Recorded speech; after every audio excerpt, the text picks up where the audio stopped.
Patay na ang impeachment sa Senado pero buhay na buhay ang usapin sa kaso. 2028 presidency raw talaga ang motibo sa pilit na pagpapatalsik sa pangalawang Pangulo. Narito ang agenda report ni Hannah T. live mula sa Senado. Hannah, ano na ang update dyan? Willard, mapabonjing na dambuhalang sanggulman o tsa-tsa na charter change, nananatiling ang ugat ng bangayan ng mga mambabatas ay ang impeachment case ni Vice President Sara Duterte. The speaker, I think, is aiming for the presidency in the next elections. So that's why he wants to eliminate, the opponent, before even the elections happen. Target lang ni House Speaker Martin Romualdez ang presidency sa 2028. Yan ang pagtingin ni Acting Davao City Mayor Baste Duterte. Kaya raw gusto niyang maalis si VP Sara sa pwesto. Una nang sinabi ni Senator Amy Marcos na may bonjing o dambuhalang sanggol sa House of Representatives. Yun daw ang kongresistang nakikinabang sa impeachment case ng bise. Tama raw ang senadora ayon kay Mayor Baste.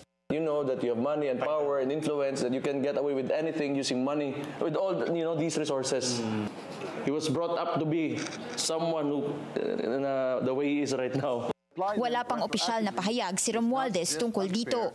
Sa ngayon, patay na ang impeachment case ni VP Sara matapos pagbotohan ng mga senador na i-archive na ito para sundin ang unanimous Supreme Court decision na nagsasabing unconstitutional ang kaso.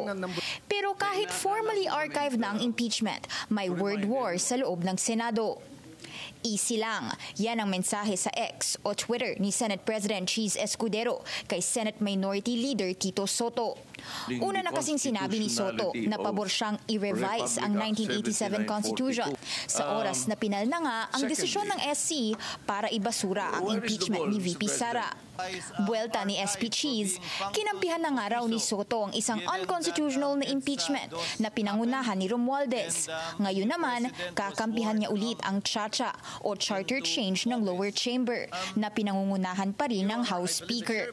Tinapos pa ni SP Cheese ang tweet sa isang hashtag na "The Senate is not your playground." Matatandaang nitong nakaraang taon, naglabas ng resibo si Escudero tungkol sa di umano'y involvement ni Romualdez sa People's Initiative para i-amend ang Constitution. Umani ng batikos ang nooy PI dahil sa di umano'y bribery, corruption at misuse ng government resources. Tinawag pa ni Escudero na politicos initiative ang nasabing tsa-tsa. Pero paglilinaw ni Soto, ang tanging kinakampihan niya ay ang Constitution. Saka lang daw niya i-consider ang pag-rewrite ng Article 11 ng Constitution kapag tagana sa bato ang SC ruling sa impeachment. Yan ay dahil mahirap daw i-meet ang requirements ng naging SC decision. Sa ruling, sinabing lumabag sa one-year bar rule ang impeachment case ni VP Sara at kinulang ito sa due process. Pumabor dito si Escudero habang isa sa apat na tumutol si Soto.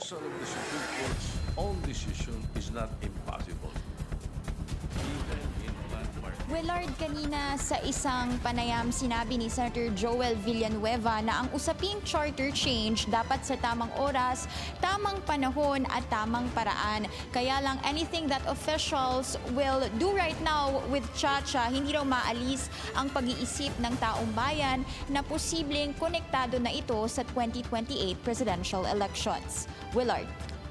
Hannah, bukod kay Senator Joel Villanueva, ano ang base mo sa ibang mga senador? Lalo't bago ang komposisyon ng Senado. Bukas ba sila ngayon sa tsa-tsa? Willard, magandang tanong yan. No? Bago pa man itong impeachment case ni VP Sara, sinabi ni Senator Joel Villanueva kanina na matagal na raw open itong discussion pagdating sa charter change.